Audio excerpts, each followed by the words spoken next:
जय हिंद दोस्तों, welcome back to our channel Abhishek Jatwar inform. तो दोस्तों, जिन भी भाइयों ने इस वीडियो को क्लिक किया है तो थोड़ी आशा और उम्मीद के साथ क्लिक किया है। जो भी एसएससीजीडी की तैयारी कर रहे हैं उन्हीं ने इस वीडियो को क्लिक किया होगा, ठीक है। तो सबसे पहली बात बता दूं कि मैं ये वीडियो इसलिए बना रहा हूँ क्योंकि मैं 5 किलोमीटर रनिंग इससे पहले क्वालिफाई हूँ। इससे पहले मैंने सीआईएसएफ कांस्टेबल फायरमैन की जो रनिंग होती थी उसमें 5 किलोमीटर रनिंग क्लियर किया था और उसके साथ उसका रिटन एग्जाम भी क्वालिफाई किया था, डॉक्यूमेंट वेरिफिकेशन भी क्लियर था, लेकिन फाइनल मेरिट लिस्ट से आउट हो गया था। अब रही बात, इस बार मैंने फिर से एसएससीजीडी का एग्ज़ाम क्वालिफाई किया है और मेरे जो फिजिकल की कट ऑफ जितनी गई है उससे 19 नंबर ज़्यादा है। तो मतलब इस बार जो है मैं भी फिजिकल की तैयारी कर रहा हूँ। तो मेरा भी 21 मिनट 35 सेकंड के आसपास टाइमिंग आता है। तो मैं आपको यहाँ पर कुछ टिप्स देने वाला हूँ जो कि आपको अपने मतलब रोज़मर्रा की आपकी जो स्थिति है, रोज़ आप रनिंग करते हैं उसमें अपनाना चाहिए। मतलब टोटल रोज़ कितना दौड़ना चाहिए, ये मेन हमारा जिस वीडियो का टॉपिक होने वाला है। तो पहली बात आ जाती है कि अगर से आप 5 किलोमीटर रनिंग की तैयारी कर रहे हैं तो आपको डेली कितना दिन कितना दौड़ना है ना। और रोड रनिंग करनी है या ग्राउंड रनिंग करनी है ये भी बता दूंगा मैं, ठीक है। तो सबसे पहली बात आ जाती है कि अभी बारिश का मौसम है और ग्राउंड आपके जैसे ही ग्राउंड मतलब देखा जाए तो ग्राउंड पानी आने के कारण ग्राउंड पूरे ख़राब हो चुके हैं। अब हर भाई रोड पर रनिंग करता है और रोड पर रनिंग करने के कारण इंजरी के चांसेस भी बहुत सारे होते हैं। तो यहाँ पर हमारे बहुत सारे की पॉइंट आ जाते हैं कि भैया जो है अब रोड पर रनिंग करें तो डेली कितनी रनिंग करें। तो मैं बता दूँ कि आप 7 दिन होते हैं सप्ताह में, तो आपको 7 दिन जो है 5 किलोमीटर रनिंग नहीं करना है।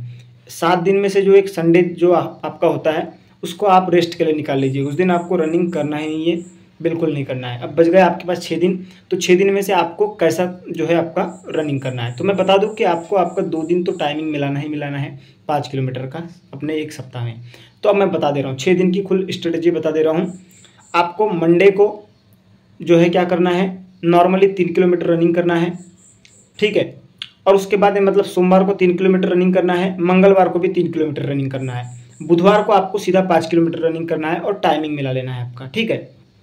फिर उसके बाद आपका बुधवार हो गया, फिर उसके बाद गुरुवार को आपको क्या कर लेना है और आपकी 3 किलोमीटर रनिंग करनी है। और फिर उसके बाद शुक्रवार को आपकी क्या करना है आपको और 3 किलोमीटर रनिंग करनी है और शनिवार को आपको आपका टाइमिंग मिला लेना है। मतलब मेरा ये कहने का मतलब है सोमवार मंगलवार 3 किलोमीटर नॉर्मल रनिंग करो और उसके बाद जो है 2 दिन के बाद जो है आप एक दिन टाइमिंग मिला लो 5 किलोमीटर का।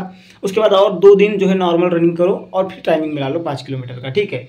और आप क्या कर सकते हैं कि जिस दिन आप अगर से सोमवार के दिन आप संडे रेस्ट करके आते हैं तो सोमवार के दिन आप 6 किलोमीटर भी मार कर देख सकते हैं एक दिन। मतलब अपनी हमें तो 5 किलोमीटर रनिंग करना ही करना है, लेकिन हम अपनी आवश्यकता से ज़्यादा रनिंग करेंगे तो हमारे में ऑलरेडी स्टेमिना और ज़्यादा हो जाएगा।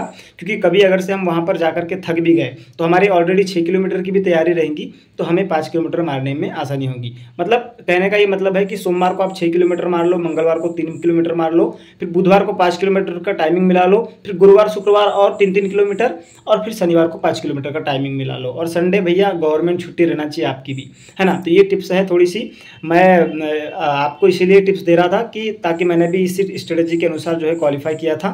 अब रही बात शुरुआत में, अगर से आप दौड़ रहे तो शुरुआत में टाइमिंग नहीं भी मिलाएंगे तो चलता है, कम से कम 10-15 दिन रनिंग ही कीजिए, 10-12 दिन, उसके बाद टाइमिंग मिलाएंगे तो चलेगा। और रही बात रनिंग करते समय स्वास्थ्य का आपको स्पेशली ध्यान रखना है। पहले तो आपको कम से कम 1.5-2 किलोमीटर नाक से ही सांस लेना है और नाक से ही छोड़ना है। 2 किलोमीटर के बाद आपको 1 किलोमीटर नाक से सांस लेना है और मुंह से छोड़ना है। फिर उसके बाद चौथे किलोमीटर में आपको मुंह से सांस लेना है और नाक से छोड़ना है। और 5वें किलोमीटर में आपको जैसे ही सांस लेना है, जैसा भी लेना है आप लीजिए, बस आप पूरा फुल जो है लास्ट का जो 1 किलोमीटर है स्पीड में मारिए, क्योंकि आपको उसके बाद बैठना ही है ना। तो ये थोड़ी सी स्ट्रेटेजी थी जो मैंने आपको बताया है।